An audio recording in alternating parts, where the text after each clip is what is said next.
The story of Robert Davila. You know who that is? No, you don't, because I do. 3 months ago, I gave khutbah in Fort Worth. I haven't been to that masjid in 4 or 5 years, and they invited me for some reason, and I went. And I gave khutbah there. My khutbah was about dua. An Egyptian fellow comes up to me, a young man came up to me afterwards, he goes, Allah fulfilled my dua today. And I said, what's your dua? He said, my dua was that Nu'man Ali Khan should meet Robert Davila. I was like, are you Robert Davila? He goes, nope, I am not Robert Davila. Robert Davila is my friend. But I think Allah is fulfilling my dua. I was like, fire away, I want to know. Robert Davila is a young man who lives in a town 40 minutes past Fort Worth. He was a farmer, young guy. And he was hit with some sort of genetic disorder that kicked in later on in his life, and he became paralyzed from the neck down. And he lives in a nursing home. Most people in that nursing home are 90 years, 100 years. They're really, really old people. And then there's, his room where he's paralyzed neck down. He's the only 30-something-year-old that is in the nursing home, okay? And he's been in that nursing home for the last 10 years. His family got a computer for him that's voice activated, so he can give voice commands, put a headphone on and Google stuff and search stuff so he can surf the web and find information. In his room, and by the way, staunch Christian family, the minister comes and prays for him every week and things like that. And his best friend was in the bed next to him. One of his best friends. He became best friends because he met him at the nursing home. This person was also paralyzed and he needed a new liver.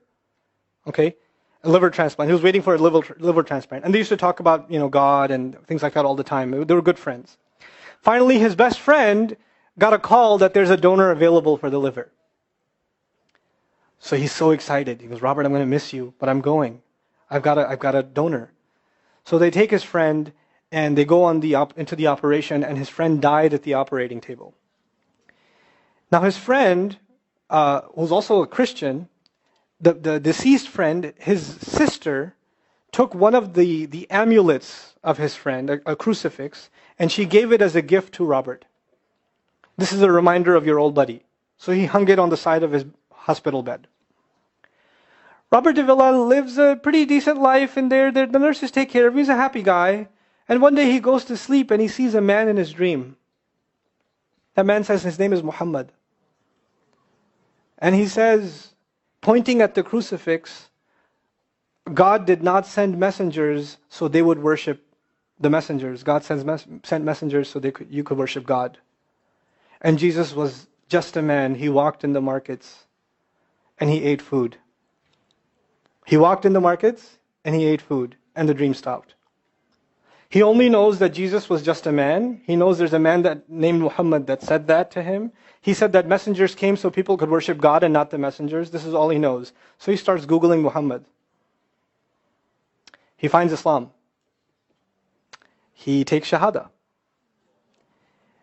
When he takes Shahada, he wants to learn about the Quran.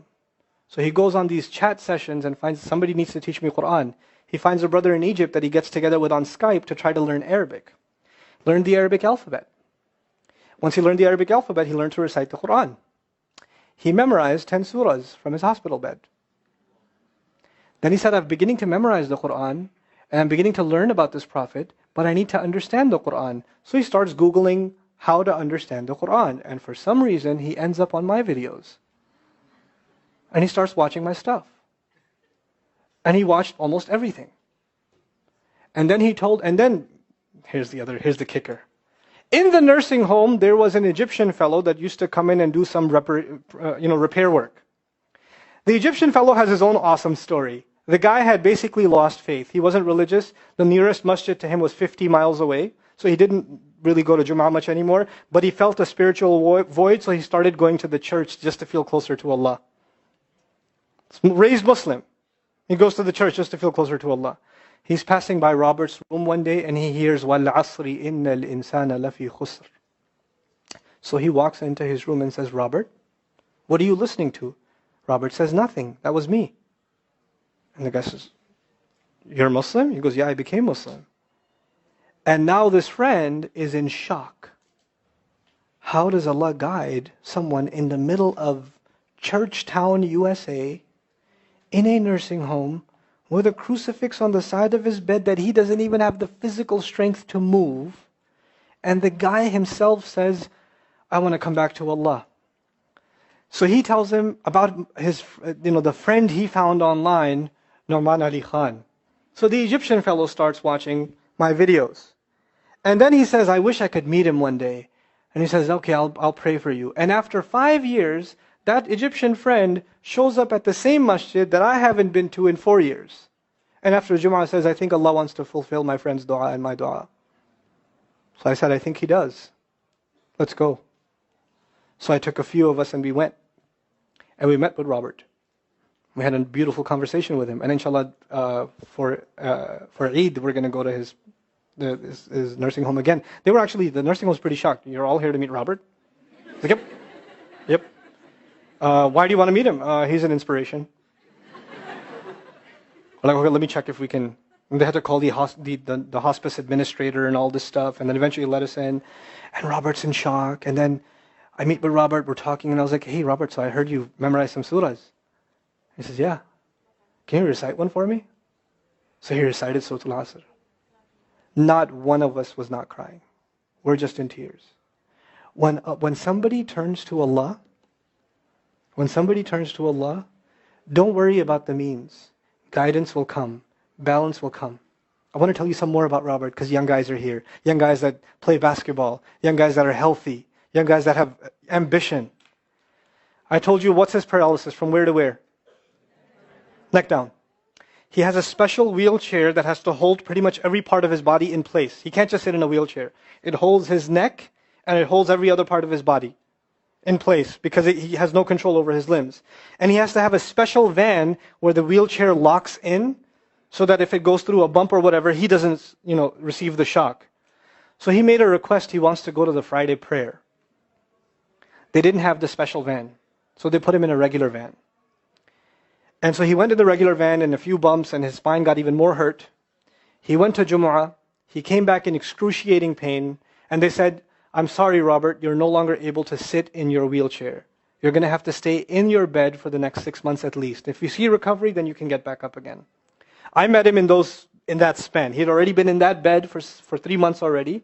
And the reason he was in that bed is he went to the Jumu'ah prayer. And he told me about the Jumu'ah prayer. He said, I've never felt more peace in my life than I was in that masjid. And you know what I'm going to do, Brother Nouman? When I can sit in my chair again, I'm going to go to Jumu'ah. I'm going to go to the masjid because I've never felt like that before. There's someone who has nothing but control over his mouth and his eyes. And he says, I only find peace in the masjid. And here we are. These masajid, I don't care what ideology, what school of thought, what they're talking about in the masjid, what fitna is there. I don't care. It's still Allah's house. Just go to pray. Don't go there to talk to people. Go there to talk to Allah. Just go to talk to Allah. You're just going for you and Allah. That's it. That's it. Other things will come, but you're not going for them. You're just going there to find peace. You'll become different people. If Allah can guide Robert Davila, Allah guide everybody. And then he said, sometimes I wonder why Allah put me in this position. And then I say to myself, what am I kidding? Allah has given me so much. I am so grateful for what He gave me. And if this is the way He was going to bring me to Islam, it's all worth it. So worth it. You have Muslims that lose a little bit of health and they say, why is Allah doing this to me? And this man, if you would think, nowadays atheists argue because of suffering, there's no God. If one man has in a position to say, I don't believe in God. If there was a God, why would I be in this position? It would be Robert Davila. That guy would say, I don't believe in God. If there was one, why would I be in this mess? And yet he's in this position, and I've never seen a face with more nur. Never. I've never seen a face that has more contentment on it. He's so satisfied with life. He's so happy. He's just happy. The last 7 or 8 khutbahs I've given are actually based on one sentence each on one sentence that he said in his conversation. Is that profound? He's a teacher to me. I consider him a teacher. He's my sheikh. Somebody says, who's your sheikh? I say, Robert Davila. Really? Is that a pizza place? Or no. No. the guidance is all around us. You don't have to get worried about what's not there. There's plenty there. You know what Allah did for the people of the cave? You know He even guided them in where to sleep. You know He even guided them on where to turn. As the sun was coming, they'd turn away from it. As the sun came from the other side, they'd turn the other way. Allah will guide you in your sleep when you make dua to Him. He'll even guide you in your sleep. Every toss and turn will be guided by Allah. Can you imagine? We shouldn't be skeptical in Allah's guidance. We shouldn't worry about how am I going to find balance. No, that's Allah's job to guide you. Your job is to talk to Him. Your job is to get sincere. That is the message I have for you. That is how we're going to find balance. Honestly. And if once you do that, once you become sincere to Allah, Allah will open doors. Allah will give you friends. Allah will give you teachers. Allah will give you access to resources, all of which are going to bring you closer and closer and closer to Him and to the truth and make life better for the people around you. This is really the gist of what I wanted to share with you. I don't want to speak longer. I've spoken too long already. I love coming back to it. Now I will show you guys a short video of students of Bayyina Institute going to meet Robert Davila. It is so beautiful, guys. I will only show a short part of it, but if you guys want to watch the whole thing, I'll leave the link in the comments. ربي جل الله حسبي ربي جل الله ما في قلبي غير الله ما في قلبي غير الله ونور محمد صلى الله نور محمد صلى الله لا إله إلا الله محمد رسول الله. Hey.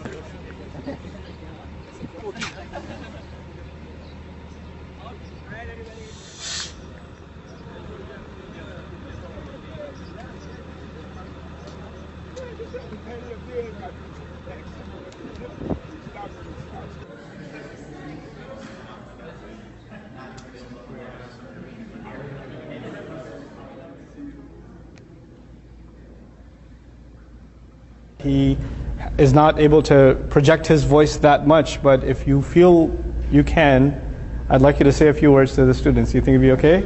Yeah? Okay, let's turn him around, inshallah. Lower it down some. I'm leaning back a little far. Alright. Where would you like me to start? No, just whatever you'd like to say to the students. I don't know what to say. Thank you all for coming here and praying, and thank you Ustaz for coming here and giving khutbah, and I'm really blessed to have all of you here, and it's an honor, it really is, to be here with other Muslims and to be able to pray Jummah prayer, and because really I'm the only Muslim here. So, now, and it's just, everything's always about me and about myself.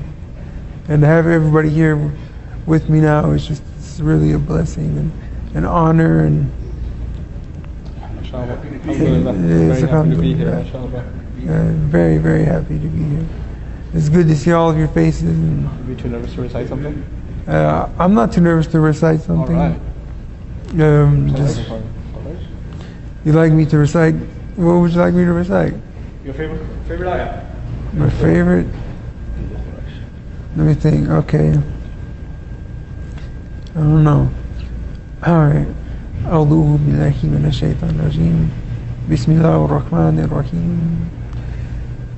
لإيلاف قريش إيلافهم رحلة الشتاء والصيف فليعبدوا رب هذا البيت الذي أطعمهم من جوع وآمنهم من خوف.